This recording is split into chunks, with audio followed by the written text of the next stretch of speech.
ఇంతకు ముందు జరిగిన అవమానాలు కానీ, ఏ ఆడపిల్లకి కూడా ఇంతకు ముందు జరిగిన అవమానాలు కానీ, ఏ ఒక్కరికి కూడా ఆడపిల్లలకే కాదు ఇక్కడ శాసన సభ్యులకి కూడా ఎక్కడ కూడా ఎటువంటి అవమానాలు జరగకుండా చూసుకునే బాధ్యత. ఎందుకంటే నాయకుడిగా 40 సంవత్సరాల సుదీర్ఘ అనుభవం చంద్రబాబు నాయుడు గారి కంట కన్నీరు చూసింది ఈ అసెంబ్లీని. అటువంటి ఈ అసెంబ్లీలో ఆ రోజు కౌరవ సభగా ఉన్న అసెంబ్లీలోకి మళ్ళా గౌరవ సభగా వస్తానని చెప్పి ప్రమాణం చేసి ఇంతమంది సభ్యుల్లో గౌరవంగా మమ్మల్ని కూడా తీసుకొచ్చినందుకు ప్రత్యేకంగా ఆంధ్రప్రదేశ్ రాష్ట్ర ప్రజలందరికీ కూడా ధన్యవాదాలు తెలియజేసుకోవాలి. ఎందుకంటే 175 మంది అంటే ఒకటి మాత్రం చెప్పాలండి, 5 కోట్ల ఆంధ్రప్రదేశ్ ప్రజల్లో 175 మందికే వస్తుంది అధ్యక్ష అని పిలిచే పలుకు.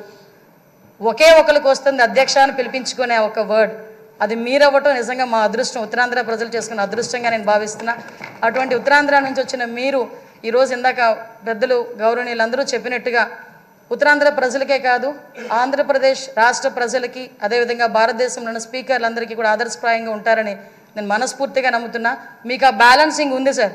చాలామంది ఏమనుకుంటారంటే మనం స్పీడ్ అవుతామేమో అనుకుంటారు, కానీ మీకు ఆ బ్యాలెన్సింగ్ ఉందన్న సంగతి నాకు తెలుసు. ఎందుకంటే మిమ్మల్ని అతి దగ్గరగా మీ కుటుంబ సభ్యురాలుగా నన్ను ఎప్పుడు కూడా ఒక కూతురుగా చూసుకుంటారు. అమ్మ కూడా ఎప్పుడు కూడా మమ్మల్ని అందరినీ కూడా ఆదరిస్తారు. మీకు ఇంకొక విషయం చెప్పి ముగిస్తాను సార్. నేను లాస్ట్ టైం గవర్నమెంట్లో ఏదైతే ఆడపిల్లల మీద ట్రోలింగ్ కానీ, సోషల్ మీడియాలో ట్రోలింగ్స్ కానీ, అదేవిధంగా వ్యక్తిగతంగా మాట్లాడడం కానీ, మీరే కాదండి అక్కడున్న చాలామంది అండి సోషల్ మీడియాలో బాధలు పడ్డాం. బయటకు వస్తే నోటుకు వచ్చినట్టు తిట్టారు. మీతో పాటు మాకు కూడా 23 కేసులు ఇంచుమించుగా కేసులు పరంపర నడుస్తుంది. మీరు నేను కలిపి ఉన్న కేసులు చాలా ఉన్నాయి, ఇంచుమించు 4-5 కేసులు ఉన్నాయి.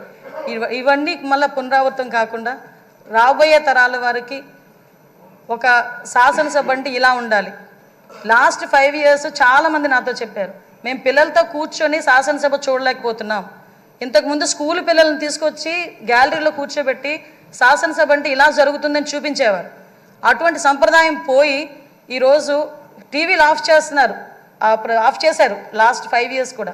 అలా కాకుండా అందరూ కూడా శాసనసభను వీక్షించి జరిగే చట్టాలని కూడా వాళ్ళందరూ కూడా పాలు పంచుకునే అవకాశం కూడా మనందరం కూడా కలిగజేయాలని, దానికే మీరు సూటబుల్ వ్యక్తిగా మేము అనుకుంటూ మీకు మరొకసారి ఉత్తరాంధ్ర తరపున పాయకరావుపేట నియోజకవర్గం తరపున ధన్యవాదాలు, అభినందనలు తెలియజేసుకుంటున్నాను సార్. Thank you.